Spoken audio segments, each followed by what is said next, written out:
Assalamualaikum warahmatullahi wabarakatuh. Pada kesempatan siang hari ini kita bisa bertemu dalam mata kuliah manajemen pendidikan. Yang akan saya bahas adalah tentang manajemen mutu terpadu. Manajemen mutu terpadu ialah suatu pendekatan dalam usaha memaksimalkan daya saing melalui perbaikan terus-menerus atas jasa, manusia, produk, dan lingkungan. Manajemen peningkatan mutu pendidikan merupakan suatu metode peningkatan yang dilakukan oleh suatu lembaga pendidikan untuk meningkatkan kemampuan dan kompetensi seorang pendidik dalam kegiatan pembelajaran yang berkualitas. Jadi, manajemen mutu terpadu pendidikan merupakan suatu hal yang penting untuk diterapkan dalam rangka menunjang mutu pendidikan yang hal ini berkaitan dengan pendidikan. Kemudian ada komponen-komponen dalam manajemen mutu terpadu. Jadi di sini dijelaskan menurut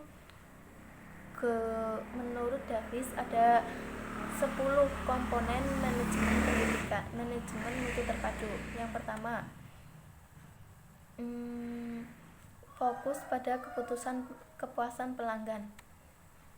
Dalam MMT, baik pelanggan internal maupun eksternal maupun driven, pelanggan eksternal menentukan mutu lulusan. Jadi, kalau pelanggan eksternal itu berupa lulusan, sedangkan pelanggan internal menentukan mutu, proses, dan lingkungan yang berhubungan dengan lulusan. Jadi, eksternalnya atau hasilnya itu berupa lulusan dan internalnya itu proses untuk mencetak lulusan tersebut.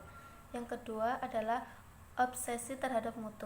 Dalam organisasi yang menerapkan manajemen mutu terpadu, pelanggan menentukan mutu. Dengan mutu tersebut, organisasi harus terobsesi untuk memenuhi yang diinginkan oleh pelanggan. Jadi, pelanggan menentukan mutu apa yang diinginkan. Perusahaan itu berusaha untuk memenuhi apa yang diinginkan. Perusahaan dalam arti di sini adalah sekolah, karena ini di bidang pendidikan. Yang kemudian ada pendekatan ilmiah. Pendekatan ini sangat diperlukan terutama untuk mendesain pekerjaan dalam proses pengembalian keputusan dan pemecah masalah yang berkaitan dengan pekerjaan yang didesain tersebut. Yang keempat ada komponen jangka panjang. Manajemen mutu terpadu merupakan paradigma baru. Untuk itu dibutuhkan budaya sekolah yang baru juga. Jadi untuk meningkatkan atau membuat budaya baru sekolah tersebut perlu adanya komitmen jangka panjang. Yang selanjutnya kerjasama tim atau teamwork. Dalam organisasi yang dikelola secara tradisional sering tercipta persaingan antar guru. Akan tetapi persaingan internal ini cenderung hanya menghabiskan energi saja, yang pada gilirannya tidak meningkatkan daya saing eksternal. Sebaliknya, organisasi manajemen mutu terpadu menerapkan kerjasama tim. Komitmen dijalin dan dibina dalam baik antar warga sekolah. Jadi, kalau di sekolah-sekolah yang tidak menerapkan manajemen mutu terpadu, sering terjadi persaingan antar guru. Namun, dalam sekolah yang menerapkan manajemen mutu terpadu, antara kepala sekolah, antar guru maupun staf karyawan semuanya bersatu atau melakukan kerjasama yang disebut juga dengan teamwork. Kemudian perbaikan sistem secara terus-menerus. Ada yang lainnya adalah pendidikan dan pelatihan. Jadi dalam manajemen mutu terpadu, pendidikan dan pelatihan bagi guru ini sangat ditekankan, sangat diperhatikan. Yang kedelapan ada kebebasan yang terkendali. Keterlibatan dan pemberdayaan guru dan staf tata usaha dalam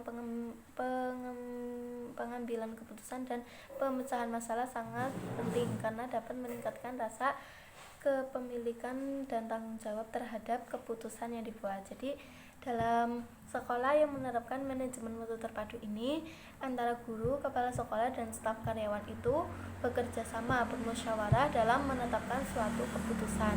Jadi keputusan yang dibuat itu yang sudah disepakati bersama akan merasa milik bersama, tidak seolah-olah otoriter yang disepakati oleh kepala sekolah saja. Yang kesembilan ada kesatuan tujuan.